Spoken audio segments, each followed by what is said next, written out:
You already know what time it is. Welcome back in, ladies and gentlemen, to the NFL with AJL, episode 2.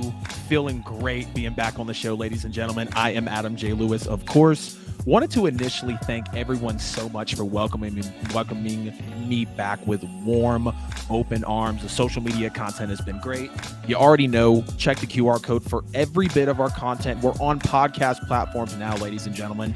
Apple Podcasts, Google Podcasts, Spotify, wherever you get it at. And if I'm not on there, let me know. I'll make sure the team gets it on there for us. We got a loaded show today. Again, thank you to everyone that is live with me. Go ahead and hop in the chat. I can throw your comments here up on the screen. We got the NFL awards. Brian Flores was hired late last night. So, I got to go ahead and get into the news about that. That is a major pickup for the Vikings, I feel like. What's up with Aaron Rodgers? What's up with Derek Carr? We're going to figure a ton of that out today on the show. As always, make sure to like, subscribe, and comment. Hit the bell so you never miss a moment when we go live on YouTube, when we're dropping those shorts. QR code is going to give you everything. And I said I was going to hold this till the end of the show, but you know what? We are now open for callers. 678-480-8716. Go ahead and give a call into the show. I know you're going to have something to say about everything we're talking about today, especially these NFL awards. Let's go ahead and get into it, ladies and gentlemen. First up on the slate here, the MVP. And I'm sure everybody sitting up here right now is expecting me to go ahead and go with the guy that I was talking about a ton on the last show, Jalen Hurts. I might not. Let's get into these guys, though, and break it down. Again, we are live on Facebook, YouTube, Twitch, and Twitter. Get in the chat. Let me know how you're feeling. And let's get into episode 2. Super pumped to be here. All right. So we got Jalen Hurts. We got Joe Burrow. We got Josh Allen, Justin Jefferson, and Patrick Mahomes. Let's start from the top with Josh Allen. In my opinion, this year, I do feel like he's regressed somewhat. The team was very, very dependent on him, and we saw that. And I think that's why at times that led Josh Allen to multiple games with multiple turnovers. And I had this concern early on in the year, not even to really get into the trajectory of how the Bills season played out. But, I don't think I can sit here and say that he was the best quarterback in the NFL, really, maybe at any point this season. And I'll go ahead and tell you up front, he is not my MVP this year. Now let's get into Joe Burrow, who I do feel a little bit better about. He was the better case than Josh Allen, in my opinion. And you look at the fact that the eye test looked better. Burrow only did have, when it came to the numbers, a better passer rating and better completion percentage. But when you look at how Joe affected the game this year compared to Josh Allen, I think Joe took care of the football at a much better rate and pace than Josh Allen did. But Joe Burrow is not going to be my MVP here. I do respect Justin Jefferson making it into this cut, though, because clearly the way he was able to take over the game from Minnesota this year, I want to say he smashed the postseason receiving record already for Randy Moss in his first, few postseason games or whatever. And then the first 3 years of receiving yards as well, he beat Randy Moss's record for that. So the guy is consistently out there routing dudes up, making big plays and just making his impact felt on the field time and time again. Now we're going to go down to my number 2 pick, possibly for the MVP. I'm going to make you wait until the very, very end for you to know. Well, not till the end of the segment, but until the end of the guys here for you to know who my MVP is. Of course, we have Patrick Mahomes. He is an absolutely great quarterback, best in the league. I think he has been all year. The high ankle sprain, wasn't super concerned about that. And we talked about it on the last show that Patrick Mahomes, clearly the high ankle sprain was not a major thing for him. And then, of course, we have my boy, Jalen Hurts. We know how I clearly feel about him. But what I'm about to say is not a knock on Jalen. He doesn't take over the game like Patrick Mahomes does, and he does not really command the field like Patrick Mahomes does. He doesn't make the big plays like Patrick Mahomes does. I do have Patrick Mahomes II winning the MVP this year, taking home his second MVP. We'll see how he plays in the Super Bowl. He's in the running for Offensive Player of the Year as well. what a career for Patrick Mahomes. I don't know how we don't give it to him. Another 5,000-yard season. Absolutely insane. I mean, the way he played all year, Kansas City clearly with Big Red, the absence of Tyreek Hill, having no issue with that, spreading the ball around the way he did in the AFC title game. Got to give the MVP here to Patrick Mahomes. Checking in the chat. Don't see anybody yet, but it is all good. We are going to continue to roll along here. So there you have it. Patrick Mahomes is going to be my MVP for this season. Now let's get into Offensive Player of the Year, which I wanted to say at the beginning of the awards as well. Excuse me. That outside of the Defensive Player of the Year and the Defensive Rookie of the Year, these were some really tough picks in my opinion, because even with the MVP, you can definitely argue Hurts. You can definitely argue Joe Burrow. I'm not going to entertain the Josh Allen and really even the Justin Jefferson. I almost called him Justin Jettis, but hey, that's his nickname, right? All right, let's get into Offensive Player of the Year. Again, this one is tough. Tyreek Hill, Jalen Hurts, Justin Jefferson, Patrick Mahomes.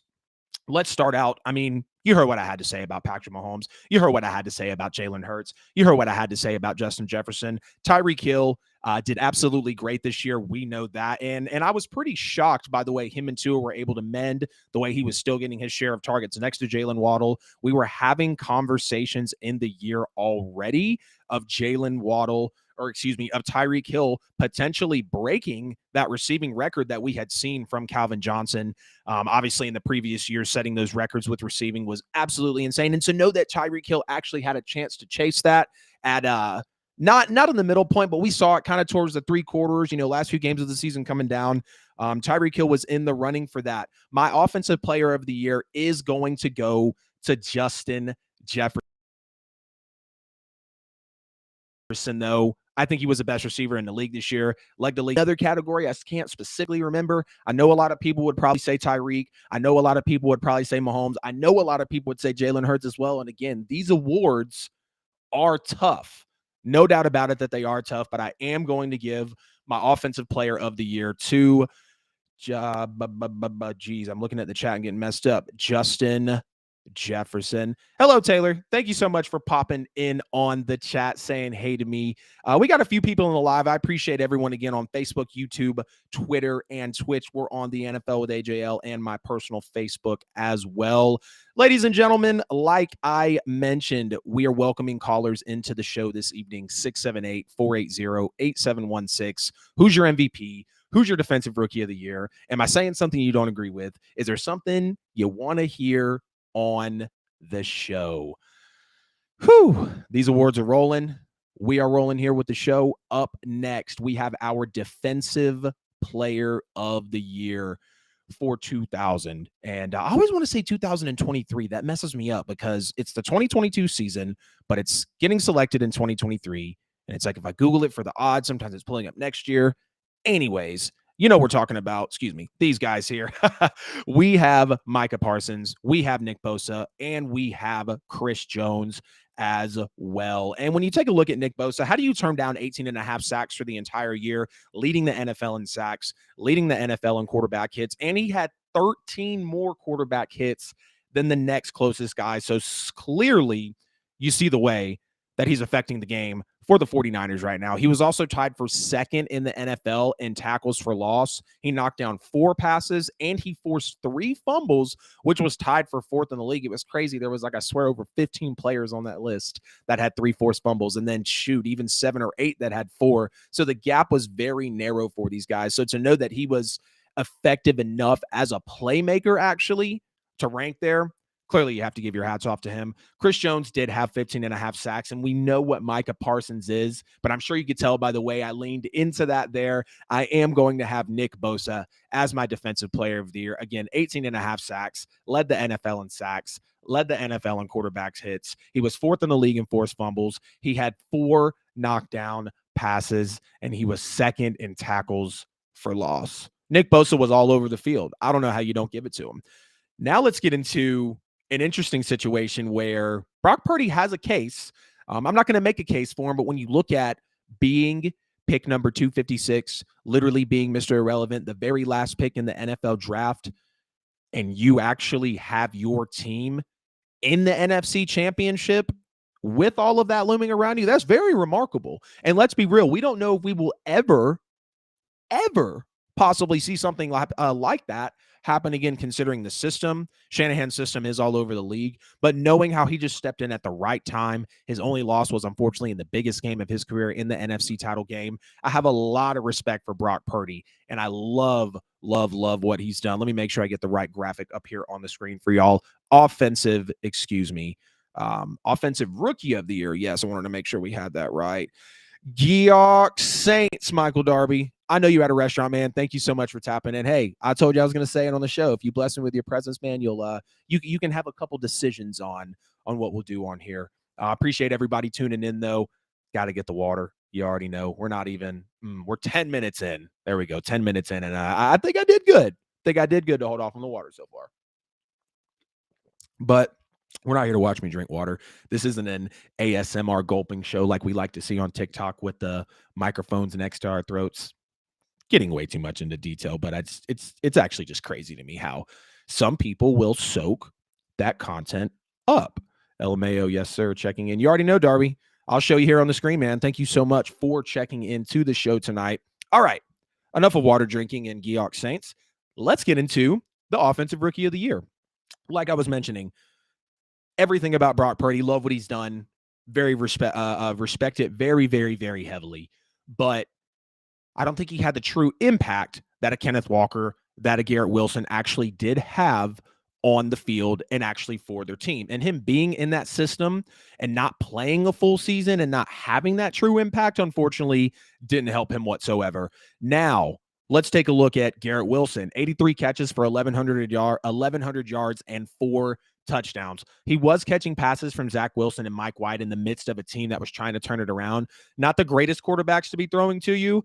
Clearly, we saw that Mike White did have more promise and just overall kind of composure and especially buy-in from the locker room. They were wearing shirts with Mike White's face on it more than Zach Wilson did.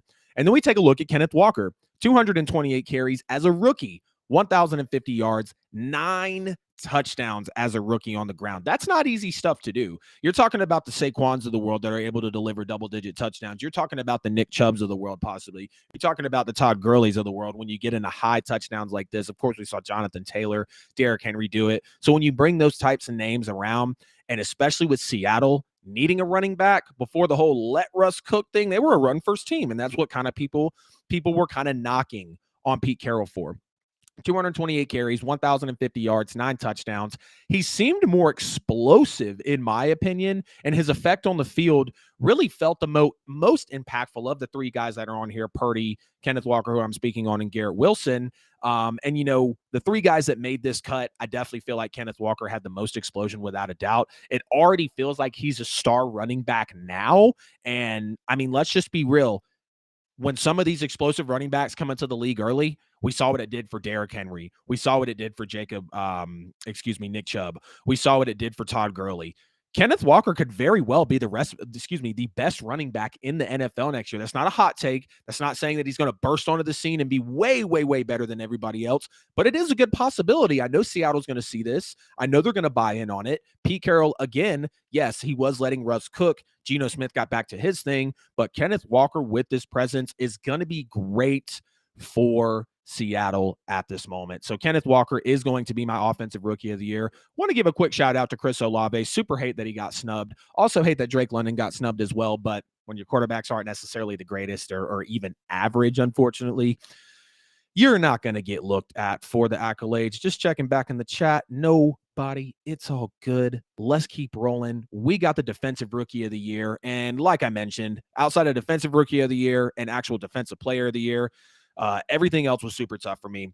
We got Ahmad Sauce Gardner. Why am I calling him Ahmad Sauce Gardner? His name is Sauce Gardner, and let me give him some respect like he deserves after leading the league with 20 pass breakups this NFL season. League high, all corners, not just rookies, everybody. League high, all corners, all safeties, linebackers, whoever can get counted for a pass breakup. Sauce Gardner, as a rookie, had 20 of them and led the league. He had 75 tackles, and 2 interceptions on a Jets team that was absolutely turning the defense around this year. And you look at the Jets, they were now catapulting into the top 5 in these defensive categories across the board. So you can't deny it. Let's take a look at the Gardner Island that he's already making a name for here in the NFL, referring to the numbers.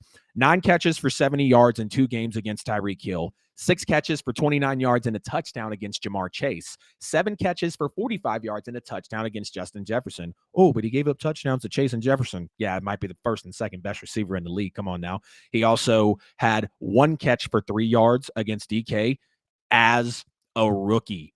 43 first team and 7 second team votes for the AP All-Pro. He is now the first rookie cornerback since Ronnie Lott in 1981 to be voted for the AP All-Pro team. And to make it even better, only him and Ronnie Lott are the 2 ever rookies at the position to be voted into the AP All-Pro team. We know how highly acclaimed Ronnie Lott is. I already said it when Sauce came out of the draft. I knew he was going to be a monster. I didn't think he could literally be the best player at his position as a rookie. I knew someone was going to pick him up on the marketing trend. He's already got a Sauce company behind him. I mean, come on, with a name like Sauce, you're set campaign-wise, you're set promotion-wise, branding-wise. Like, come on now. But yeah, for me, it's absolutely got to be Sauce Gardner. It doesn't mean that I'm not going to speak about the other guys here, but I will go ahead and tell you that Sauce Gardner is my defensive rookie of the year. He finished 2022 as the highest graded cornerback in the NFL. Highest graded corner in the NFL, most pass breakups in the NFL. Only the second player ever to be named to the AP All-Pro first team next to Ronnie Lott. Sauce Gardner is doing historic things right now at a very, very, very young age for a Jets team that seems like they are primed up right now, ready to go. On 642 coverage snaps, Gardner allowed 344 yards. So if you really want to dig into the numbers, Sauce Gardner gave up 1.8 yards per snap. 1.8 yards per snap. Don't know if that really weighs heavy, but when you just put that into perspective, that literally his presence on the field was minimizing the competition in the opponent, you have to give it up here. You absolutely have to give it up here for Sauce. He takes home the award. I won't take anything away from Aiden Hutchinson, though. 9.5 sacks, 3 interceptions, 2 fumble recoveries, and becoming the first player to do all 3 of these things in a single season since the Hall of Famer Richard Dent in 1990. And only him and Richard Dent have actually ever done this before. 80.7 overall PFF grade. He led all rookies with 53 pressures on the season. And then Tariq Woolen was actually very solid as well with 6 picks as a rookie, 9 pass breakups, but he did miss tackles at a pretty high clip at a 19% rate. And he did cause 8 penalties this season. I appreciate everybody tuning in tonight for the second episode of the NFL with AJL. I am Adam J. Lewis. This is the QR code with every bit of content that we've got. I understand if you're watching on a screen, don't worry. Check the link below. Check the bio in all of my social media pages. It's every bit of content we put out. The podcast is out now on Apple Podcasts. Super pumped to be here with you guys tonight. We're about to get rolling on here, and I've got a nice announcement here in just a moment for the show. 678-480-8716. Don't be afraid. Don't be shy. I don't bite hard, really at all. I'm a nice guy, y'all. I just like to talk sports. And even if you come with a crazy take, like, we'll talk about it. We'll discuss it. We'll be adults. We'll put the facts out there. We'll put the emotion to the side. We can talk about the emotion, but I want you guys to interact.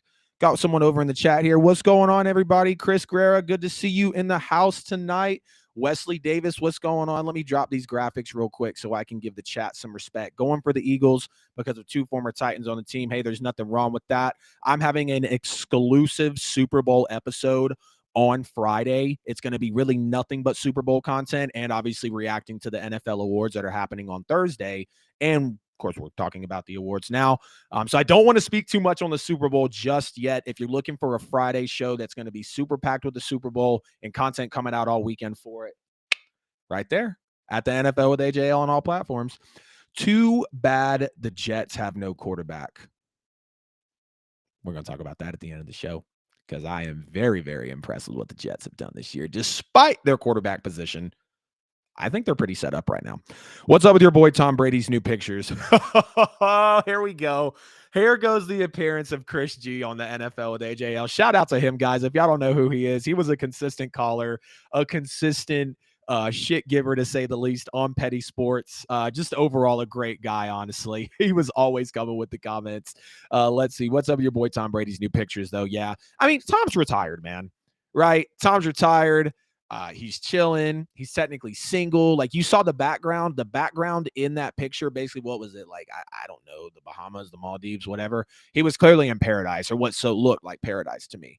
He's chilling, man. He's probably trying to get back into the game. Like, who knows? You never really know, but I just think Tom Brady's living life and truly enjoying himself. Also campaigning for Trey Lance to the Titans. Yeah, I saw you said that. Trey Lance to the Titans.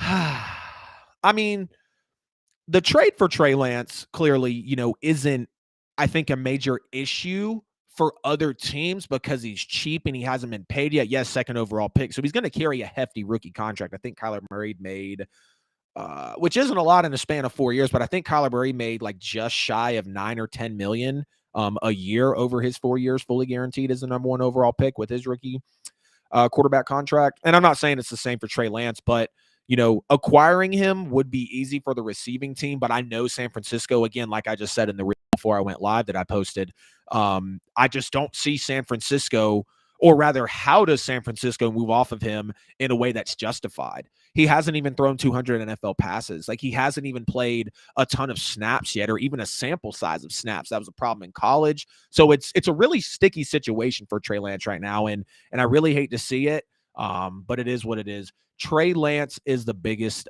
bust. I don't know if he's a bust, man. I don't know if we can really say that yet. Do I like that comment or do I like this one? Let's see. Ooh, I like that. That makes it like actual lower thirds. Heck yeah. Christy on Facebook, Trey Lance is the biggest bust. Again, man, it's you can't say that yet. And we're going to talk about some potential NFL busts here later in the show when we're going through one of the awards. But yeah, I don't know if we can say that Trey Lance is a bust just yet. How can I? Oh yeah, I can drop these like this. Sorry, I'm still learning a little bit.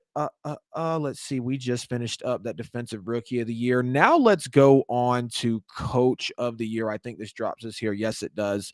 All right, we've got Nick Sirianni, we've got Kyle Shanahan, Brian Daboll, Sean McDermott, and Doug Peterson for the Jacksonville Jaguars. Now I'm going to have a lot to say in this coach of the year segment, so hear me out. Listen up. Call the show, 678-480-8716. You know what? If you don't want to call, shoot me a text. It's fine. You have my permission to text me in the middle of the show, comment, DM me. It's okay. Just interact, engage, like, subscribe, comment, QR code. You already know everything. All right, let's get into the coach of the year. Now, I just want to address the elephant in the room. Why should it be Sean McDermott? Why should Sean McDermott, in my opinion, actually get consideration for this award? I know he's solid, and I know he coaches a powerhouse in Buffalo, no doubt about that. But Josh Allen this year didn't even complete 65% of his passes. And I understand there were injuries and things that happened. A lot wasn't great with the team at certain times. But when you look at the other guys he's up against in this award, I just really don't think he stacks up to them, and especially to the winner in this segment here of Coach of the Year. And like I said, they have to solve the run game. They absolutely have to solve the run game. There's no question about that. And Buffalo disappointed very, very heavily this year. I know Buffalo disappointed. Let's just see. I got a text. Oh, I love you too, Dad. I appreciate it. Thanks so much for texting me. I was like, wait, he might be texting about the show. Dad's a major Saints fan. I'm a major Saints fan. Shout out. 13 years ago today, the New Orleans Saints won the Super Bowl. Yes, I'm still living 13 years ago in terms of celebrating an NFL championship. But you know what? Pretty ironic that we have a show today as well. So I'm just grateful to be on the cast, everybody. Sean McDermott, though, no, I'm again, why should he be considered for this? I'm not going to give Sean McDermott any sort of recognition at this time for the coach of the year. Now, Doug Peterson, which is another very good one.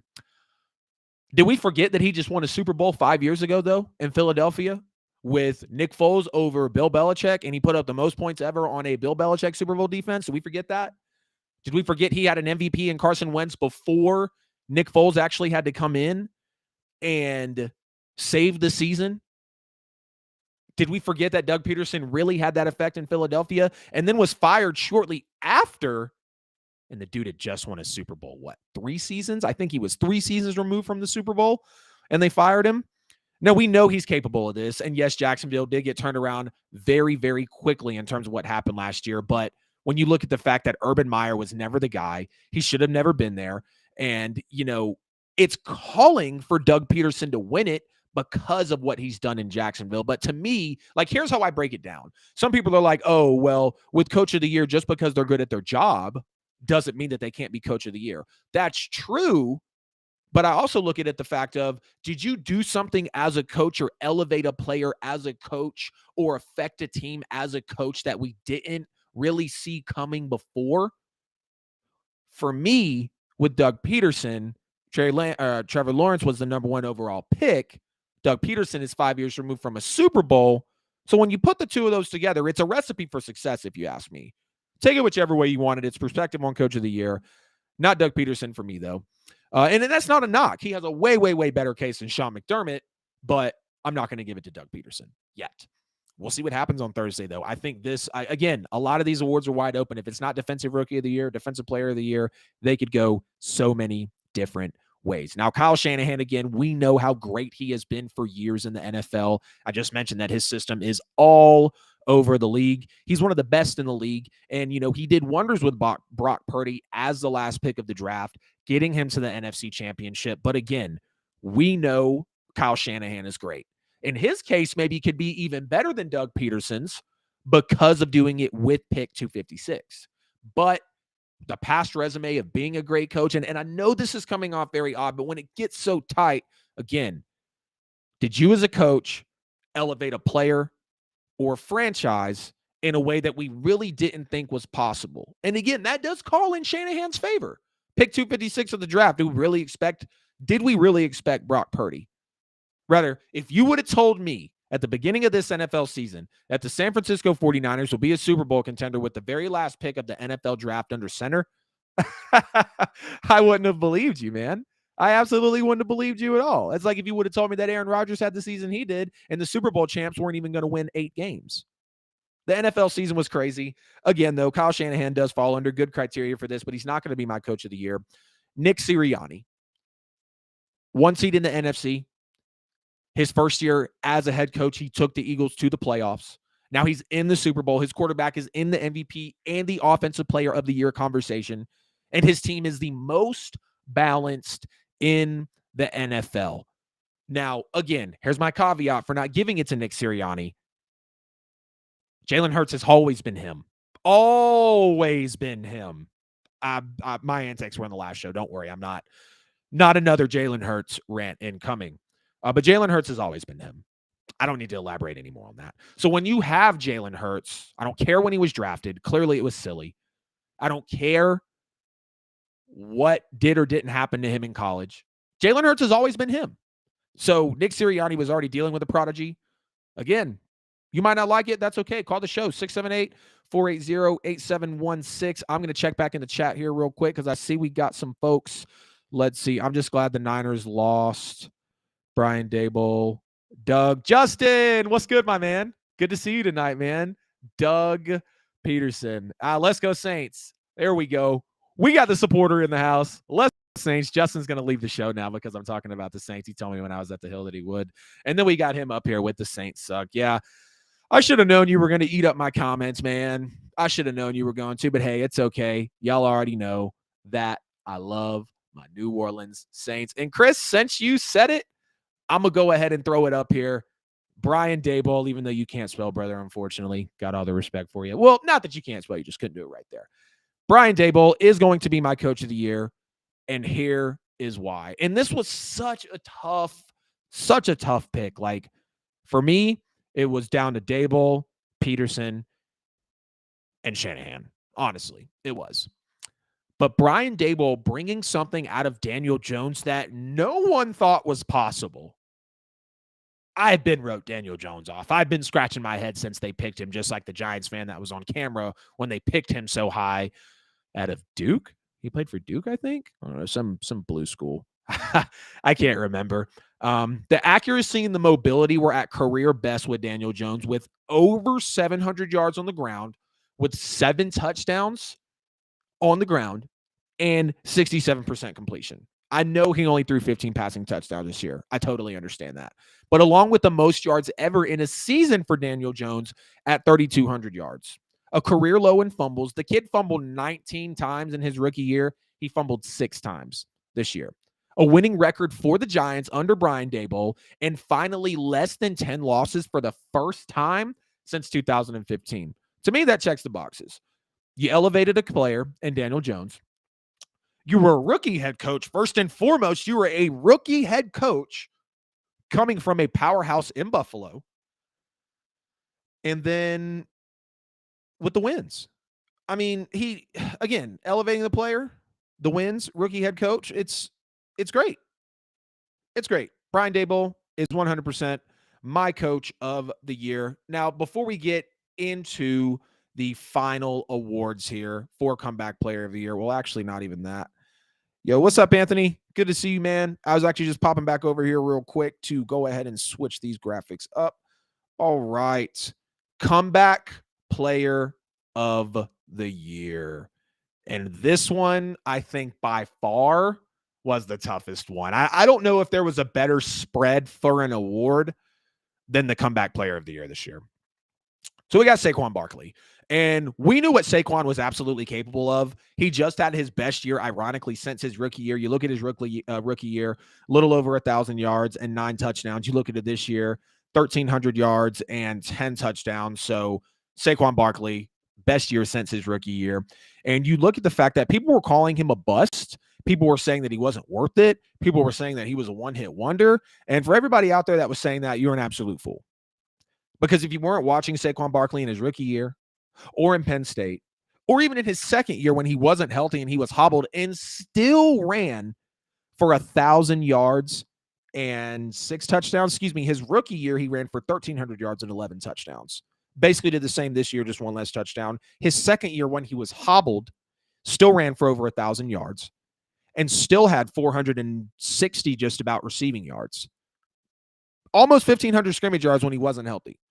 So kind of like with the whole Mahomes high ankle sprain, he's on one leg. He was still doing great things with the injury. So to me, we knew Saquon Barkley was capable of this. He just had to get his body right. I never said that Saquon Barkley was a bust, that he wasn't good, that he wasn't worth it. And again, even in an injured season, he put up 8 touchdowns and almost 1,500 scrimmage yards in an injured season. Now let's go on to Christian McCaffrey, which I know everybody wants to pounce on this, but we knew, and realistically, Christian McCaffrey had more sustainable success early on and just more success than Saquon Barkley. You look at CMC, again, we know what he's capable of. I don't have to go through the numbers. One of the first ever and one of the only ones ever to go with 1,000 on the ground and 1,000 through the air when he was playing with the Panthers under Cam Newton, of course. Christian McCaffrey, first of all, this was one of my favorite moments of the season when Christian McCaffrey actually got traded to the Niners. I was not back into the show yet. Still sitting on the sidelines, just soaking up all the news. But I think he's better than Saquon. Like I said, more success early on. He's a receiving mismatch for a lot of people. But comeback player of the year, a true comeback, is Geno Smith.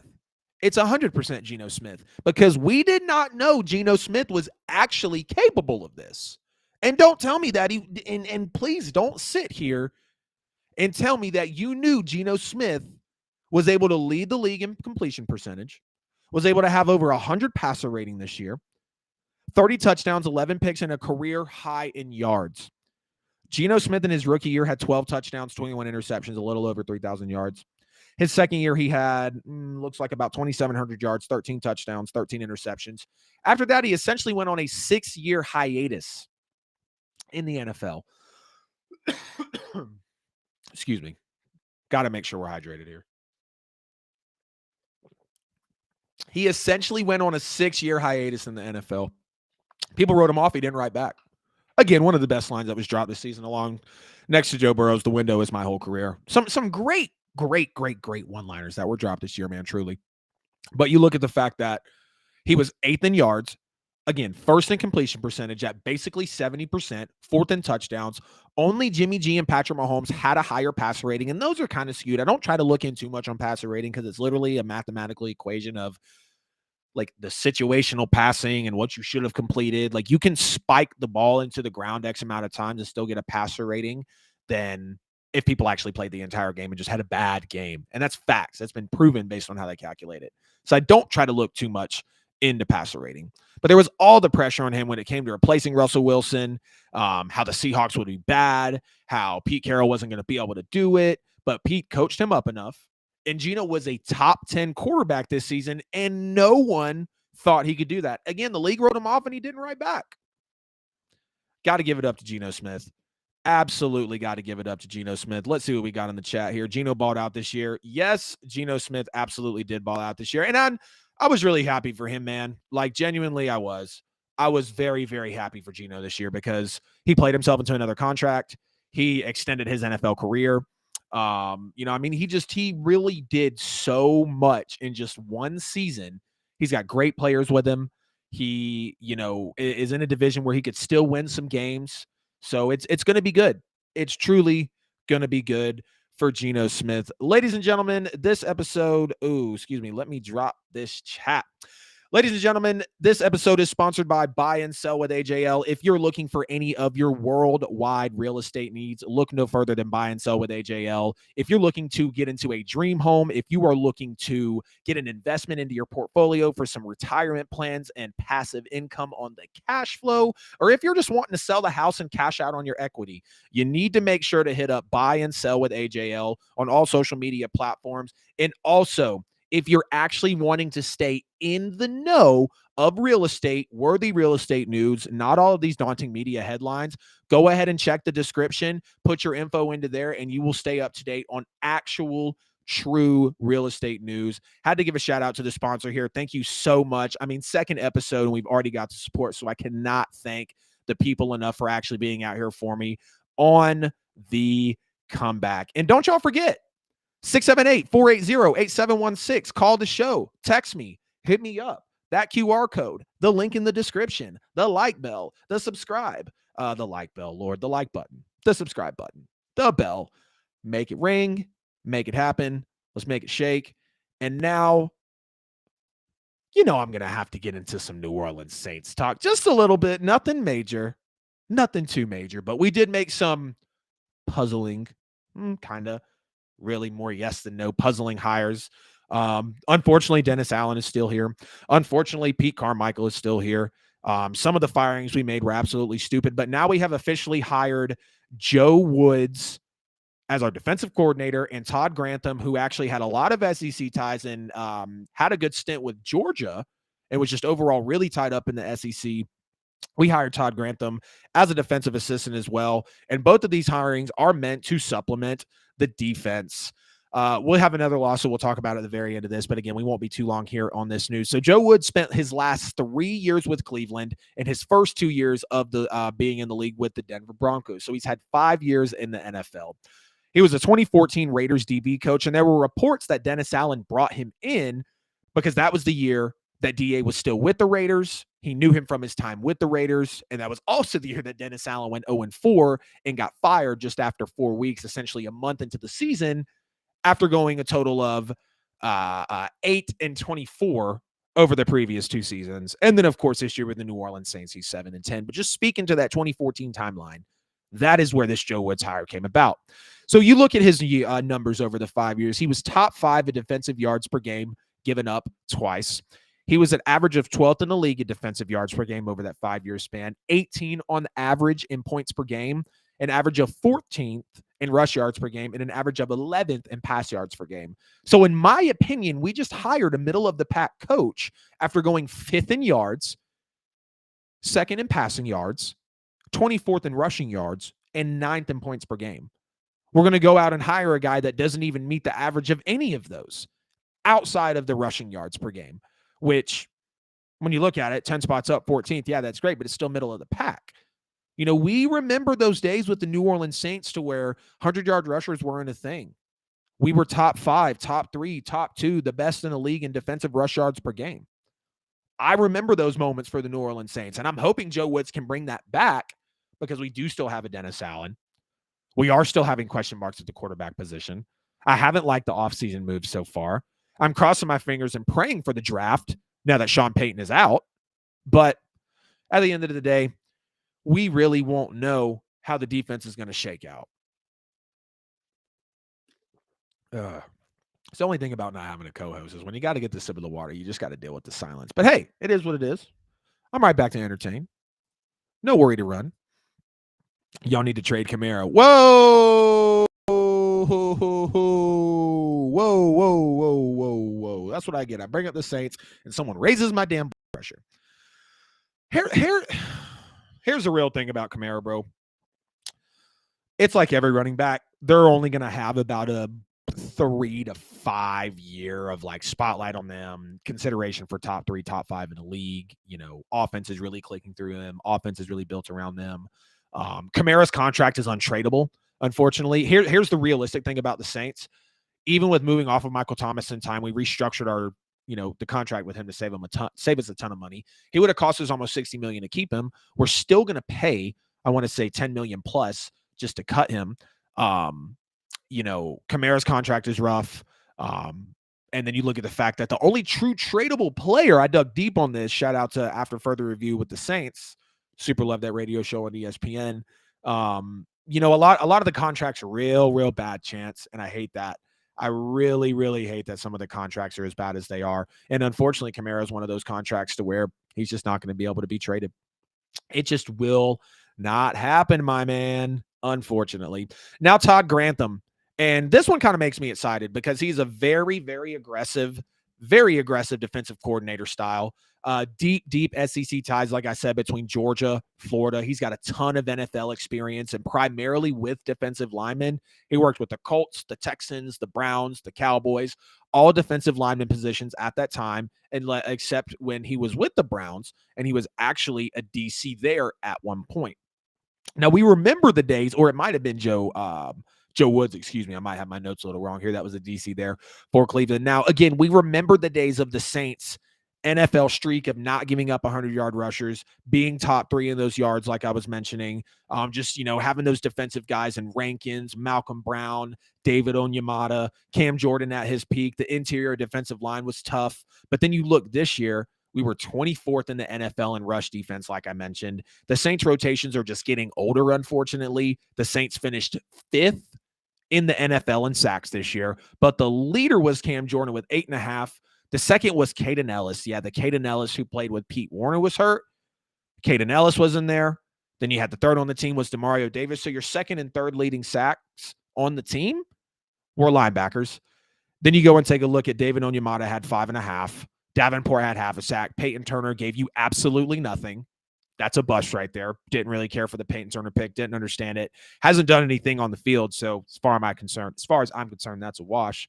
So you're bringing him in to work with the defensive line that has slipped a good bit in the last few years compared to the actual culture and defensive run game of the New Orleans Saints. Another quick side note about the Saints, they did also lose the offensive line coach, Zach Strief, to the Broncos. Here goes Sean Payton already picking these guys away from the New Orleans Saints. He is now the offensive line coach with the Denver Broncos under Sean Payton. I don't know if y'all remember Zach Strief. He actually was an offensive lineman for the New Orleans Saints at one point in time, one of the best ones we actually had in history, and was very, very key in a lot of our runs and just a lot of the success that we had under Sean Payton and Drew Brees. But here goes Sean Payton already. And, I knew Sean Payton was going to be like this. Like I said it before Fangio actually got hired by the Dolphins. I said, look, Sean Payton's, he said before he got the coaching job that he was going to want Vic Fangio. And Vic Fangio was reportedly Fangio was with the Dolphins, and then there was actually no official report yet. Dolphins fans were kind of getting pissed. They didn't understand. He was waiting on the Niners job, possibly, seeing what was up with the Broncos. I thought Sean Payton was going to come out of the woodworks and get him signed within a matter of a week of being with Denver. Clearly not the case, but he is going to come and cherry pick the offensive lineman coach, Zach Strief, from the New Orleans Saints. Everybody, I appreciate y'all again for jumping in to the show. We're not going anywhere. We're 44 minutes here in on episode 2 of the NFL with AJL. Chance says, that's the thing. Y'all need to get something for him. He'll be on the downhill side of his career now. Yeah, but that's also the thing, chances having him on that downhill side of his career, that's just going to take the value away from him. It's like I was saying last episode with Sean Payton. Good point, by the way, though. I totally agree with what you're saying, but as much of that is a incentive for us to get rid of him, that's going to be a caveat for other NFL teams as well. And it's like I was saying with Sean Payton last episode, that if the Saints would have waited on Sean Payton to get out before, or excuse me, if the Saints would have waited longer for the Sean Payton deal to happen, they might not have got as much for him. So I kind of get what you mean there. I had to get the gulps in. Man, oh man, alive. Guys, don't you be forgetting. Like, subscribe, hit the bell. When you hit the bell, you never miss a YouTube post, a YouTube short, a YouTube live, a YouTube video, whatever it is. Please like this video. Please subscribe to the channel.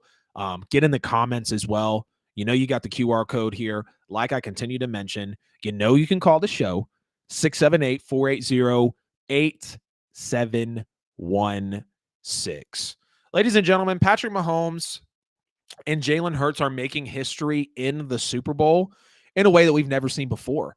And yes, we do now officially have, for the first time ever, 2 black quarterbacks are starting in the Super Bowl. Like I said last show, happy Black History Month to everybody. I don't think this could be happening at a better time, realistically, for Jalen Hurts and for Patrick Mahomes, being in February, being the first Super Bowl ever, literally making history and breaking records before they even take the field. Both of these guys are in the MVP conversation. Both of these guys are in the Offensive Player of the Year conversation.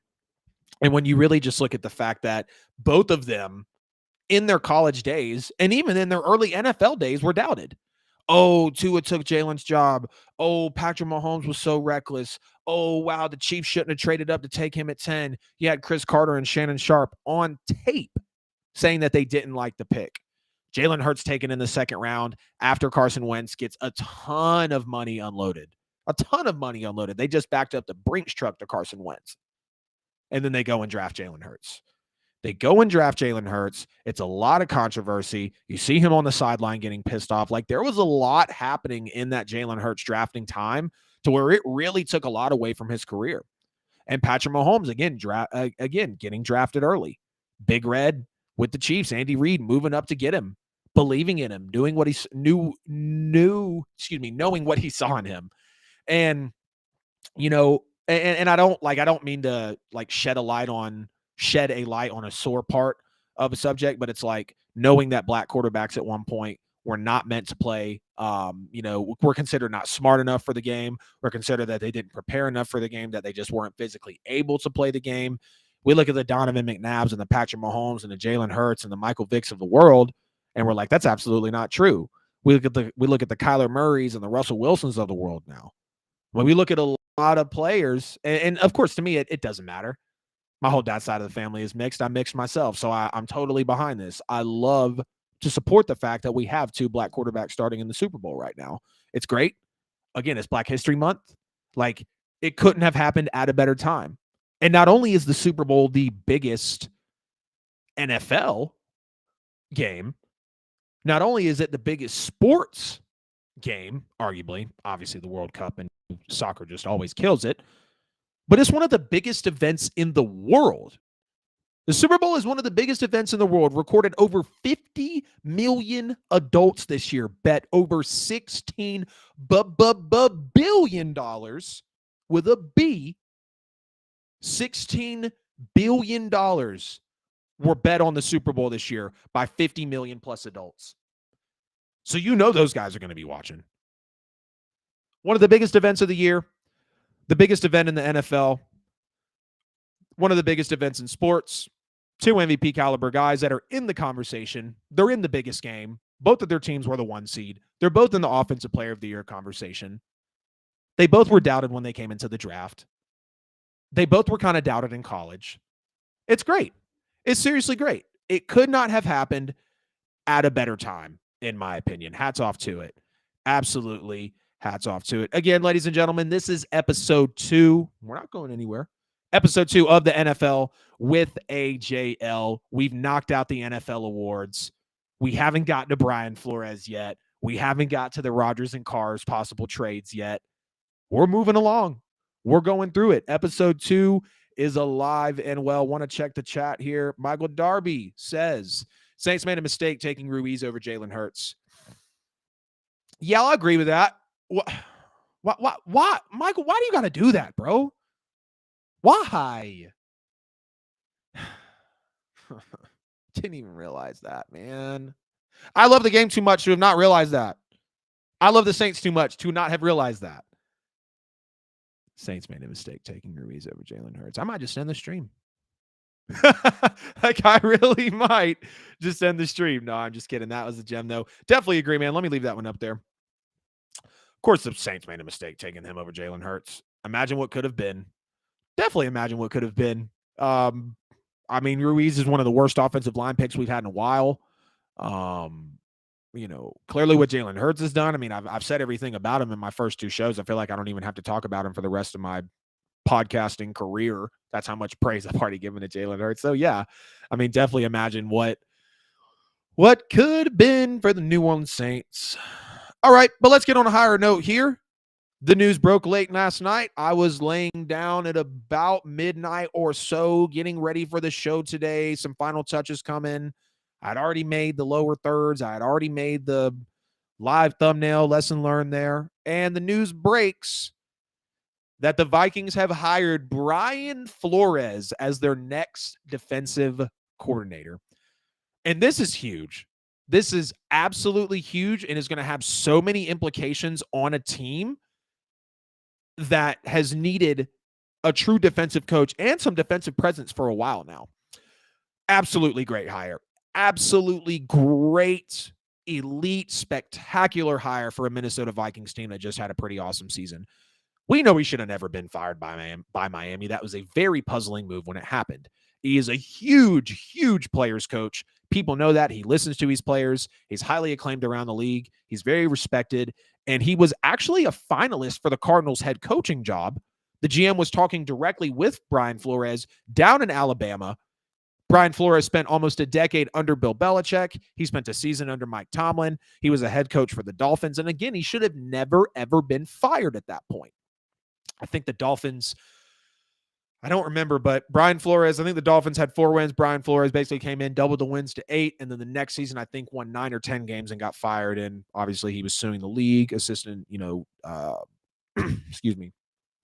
defensive coach for the Steelers. And then now he is hired by the Minnesota Vikings as defensive coordinator. Oh, man. Now, when you look at what he's really going to bring to Minnesota, aggressive play calling is really going to be ideal for the Vikings right now. Brian Flores is just great at working with safeties in his career. He always has been. He's great at working with linebackers in his career. He always has been. The Vikings defense really had no defense with 4 getting home on the pass rush. It felt like there was no aggression.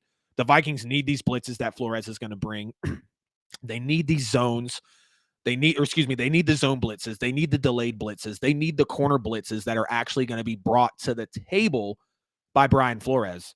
Holding Zadarius Smith and Danielle Hunter will be very, very vital if possible, so Brian Flores can come in and actually have that toolage between them and really put them to work in the multiple positions that they know that they can move around on the defensive line in. Now, Brian Flores is also going to bring some intense defensive creativity, I feel like, to the Vikings as well. He's going to mix up the fronts, the sets, the coverages, and hopefully keep Minnesota from getting, just teed off on overall like it felt like a couple times this year. And really, like I said, like they did this season. Now, the Vikings ran about 70% zones last year versus Flores in his final years with New England and in his time with Miami was not doing that necessarily. Was not necessarily doing that. You had Andrew Booth Jr., Cameron Dantzler, and Caleb Evans are really staying healthy, them staying healthy is really going to be ideal. And that would be major since they have that real press man ability in the secondary. And Flores is going to bring that to Minnesota. He's absolutely going to bring that to Minnesota. So when you look at the fact that you're going to have some man coverage now implemented, again, with a Dantzler, with an Evans, with an Andrew Booth Jr., the ability to play that press man is really going to help out when you're up against some great wide receiver competition in the NFL. Now, the Vikings roster I know is going to get turned over some with some of these veteran contracts or then these people getting let go.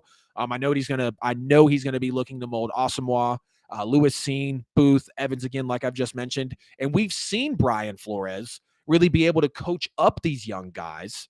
He's been able to coach up young guys well. Again, he's a player's coach, very well respected, highly acclaimed. People listen to him. He listens to his players. He's there for his guys.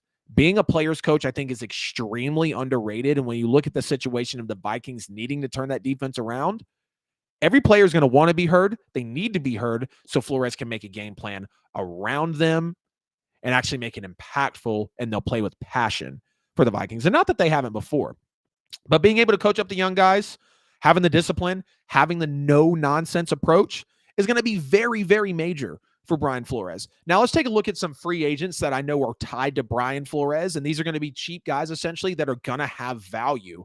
Eric Rowe, 30-year-old Swiss Army knife who plays for Miami. He actually followed Brian Flores to Miami after winning 2 Super Bowls in New England with him. He can play just about any secondary position outside of linebacker, which I don't know is really secondary, but obviously, front 4. So no, it's not, or front 7, excuse me. Nick Needham, 26-year-old slot corner, again with Miami. The Vikings slot corner has not been great by any means in recent memory, and it's suffered, unfortunately, as much as we've seen. He played 2019, 2020, and 21 under Brian Flores in Miami, 14 pass breakups and 6 interceptions for Brian Flores in Miami at the time, or excuse me. Yes, actually, in that time, 14 pass breakups and 6 interceptions. So Nick Needham and Eric Rowe would be 2 prime pickups. And then listen up, Steelers fans. I know y'all didn't pick up your 5th option on Devin Bush. So Brian Flores, having just worked with Devin Bush, could definitely look to bring him in. Again, they didn't take his 50-year option, and he was disappointing thus far, being the 10th overall pick out of Michigan, I believe it was. 4 sacks and 2 interceptions in his 4 years in the NFL. Now, Brian Flores was an assistant head coach, again, like I mentioned, with the Pittsburgh Steelers, and a linebackers coach as well. So Devin Bush really improved under Brian Flores almost directly in a way as a tackler and coverage, and he really showed some potential. Really showed some potential under Brian Flores. Now, this would make total sense if he went to the Vikings again to follow him, just like Nick Needham and, just like Eric Rowe followed Brian Flores, and obviously Nick Needham could follow Flores as well after playing under him.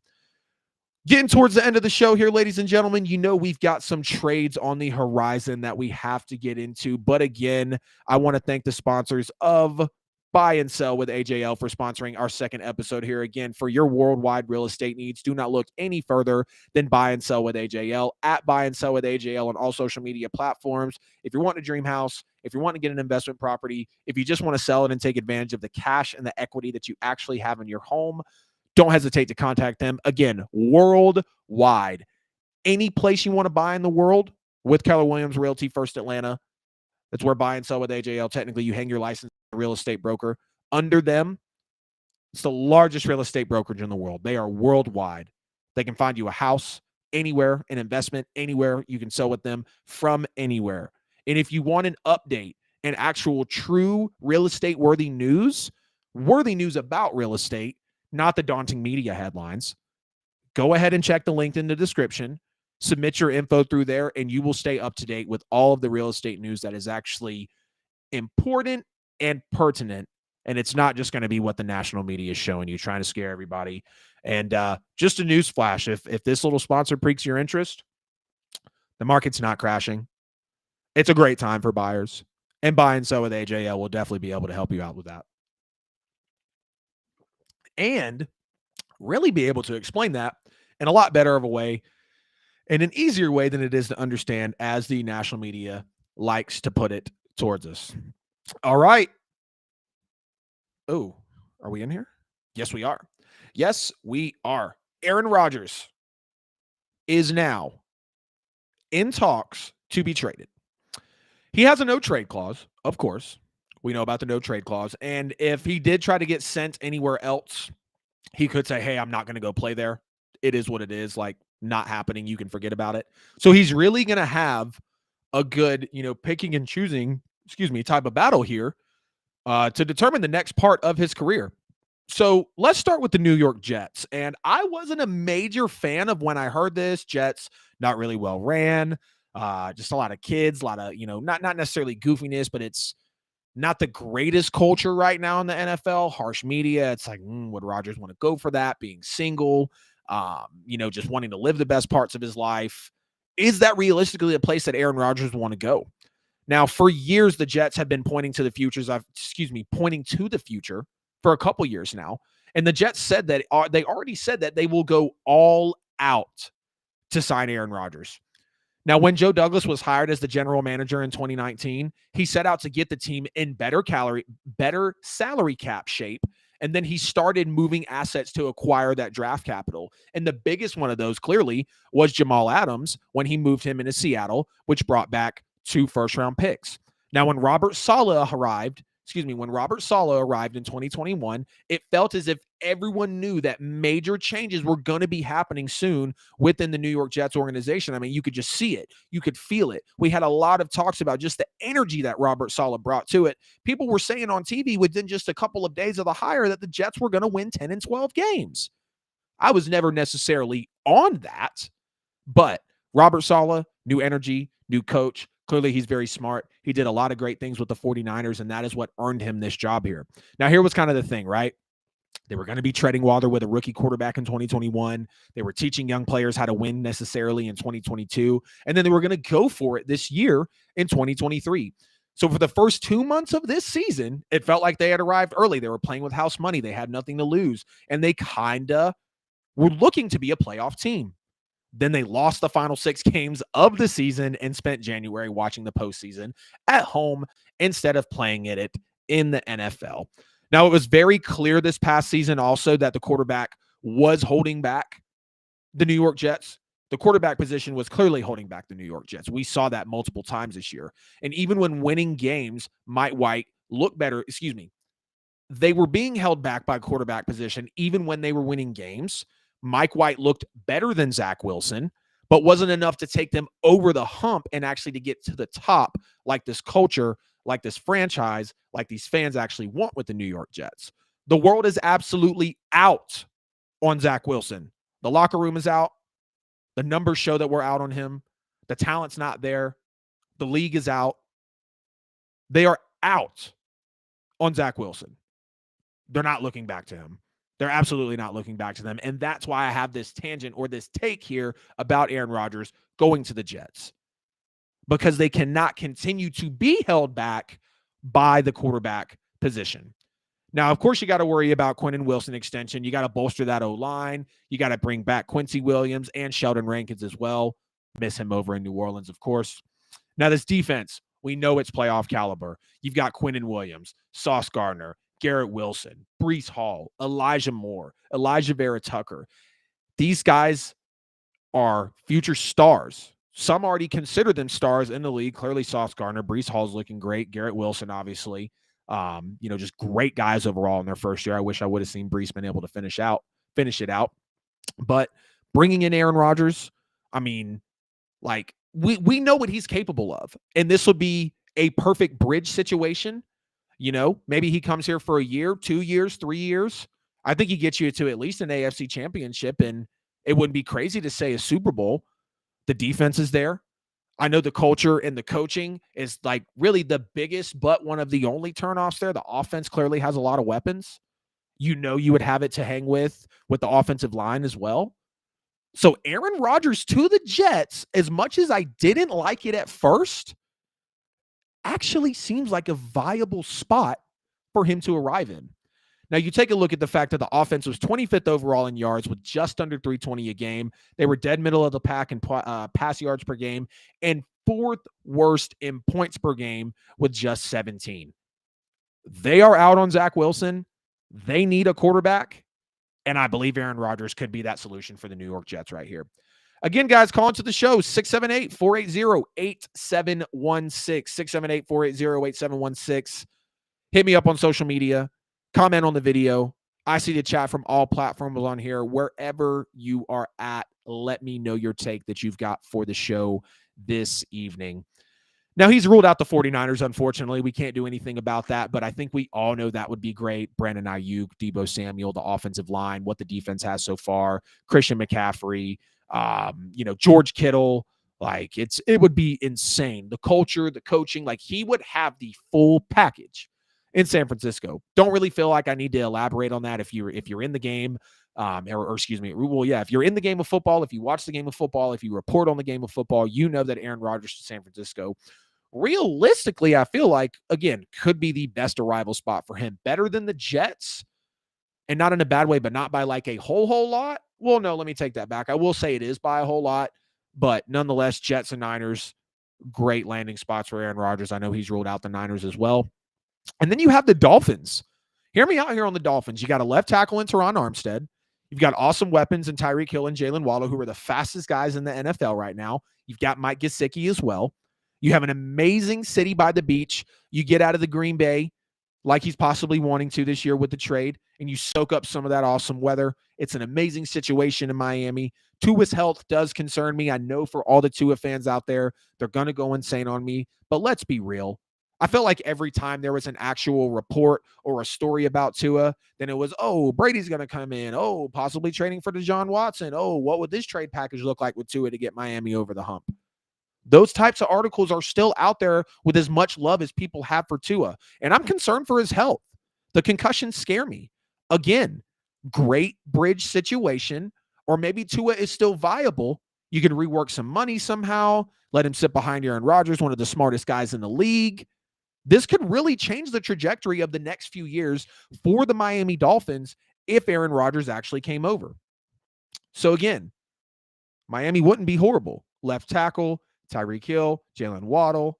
The defense, yes, could be better, but it would be great for Aaron Rodgers.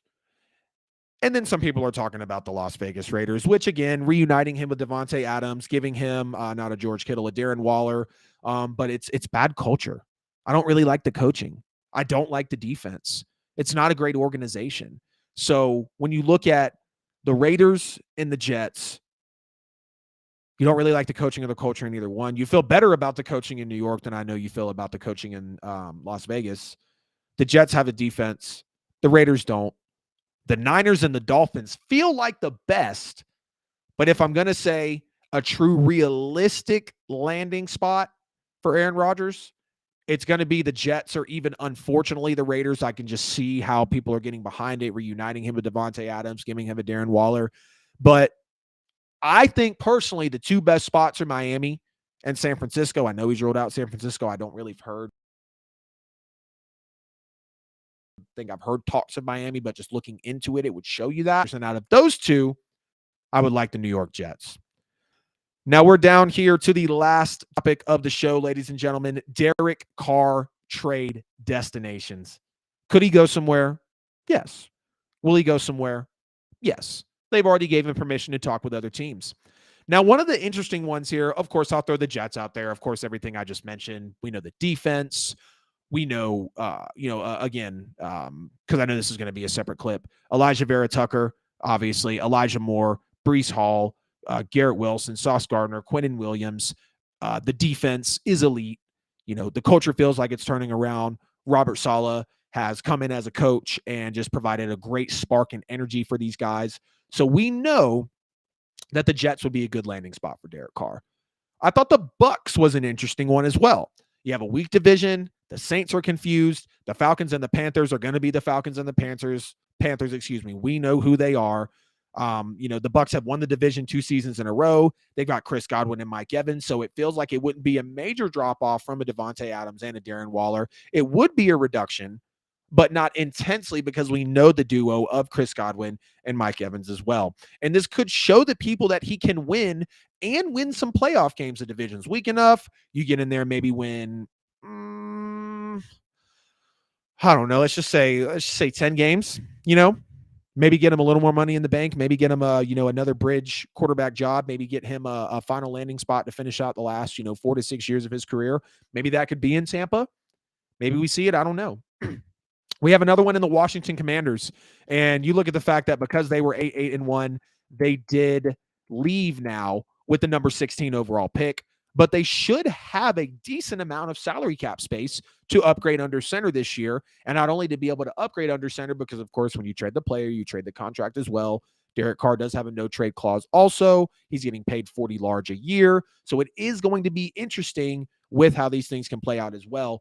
But with that, disposable income rather in that salary cap space, they could bring in guys for Derek Carr with the Washington Commanders. You got a top 10 defense, and you got an offense with weapons like Terry McLaurin, Scary Terry, of course, Jahan Dotson, Antonio Gibson, Brian Robinson Jr., and they could also compel Carr to actually restructure his deal in the event of a trade, of course, or offer him a discount in the event of a free agent deal.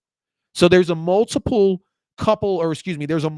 of ways that the Commanders could actually attack this for Derek Carr and make it a viable option for him to come over. Do I think it would be great? I use the word great too much. Do I think it would be good? Yes. Derek Carr with the Commanders would be good because he would have the defense, he would have the offensive weapons. But again, the culture, the coaching, is it really much better than Las Vegas? We see how often the Commanders actually get in the news before they change the names multiple times. People hate the owner. They think he should sell. The allegations. You kind of have the same vibe in Las Vegas right now. So talent-wise and on the field, yes, but behind the scenes and for actually an upgrade, like, of course, to your front office, and I feel like it starts there, head coach, GM, quarterback, coach. Like, you got to have that continuity there. I don't know if once you get to that deep point that it's actually going to be that way.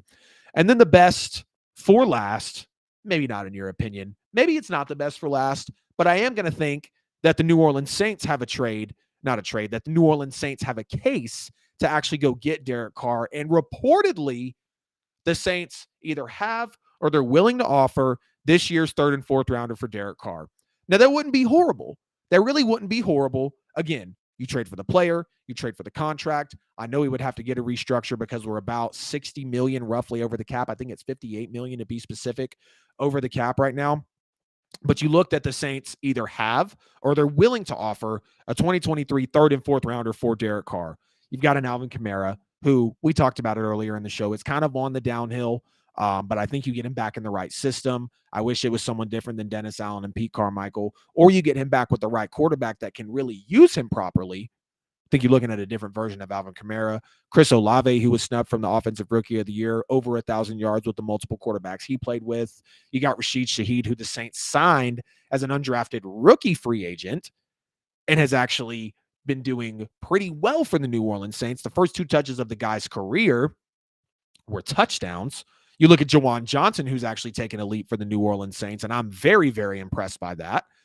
The defense clearly started to come around at the end of the year. Again, you heard it earlier in the show. Outside of the run game, the Saints were top 10 in all defensive categories, which I really, really love to see as a fan, because early on in the year, they were bad. They couldn't stop a nosebleed. Marshawn Lattimore was out for 2 or 3 months this year. In the first game back, he has a pick 6. So it took a minute for that defense to actually come around. But they've shown they can be great. They've shown they can support a nice linebacking core. They've got a Marshawn Lattimore. And again, they just got Todd Grantham in there so he could really, really coach up that defensive line. Because I think with Derek Carr, what he's going to be looking for, Derek Carr is really going to want that, okay, I need some weapons. I need a culture and a head coaching upgrade for sure, considering what's happened over the last couple of years with Vegas.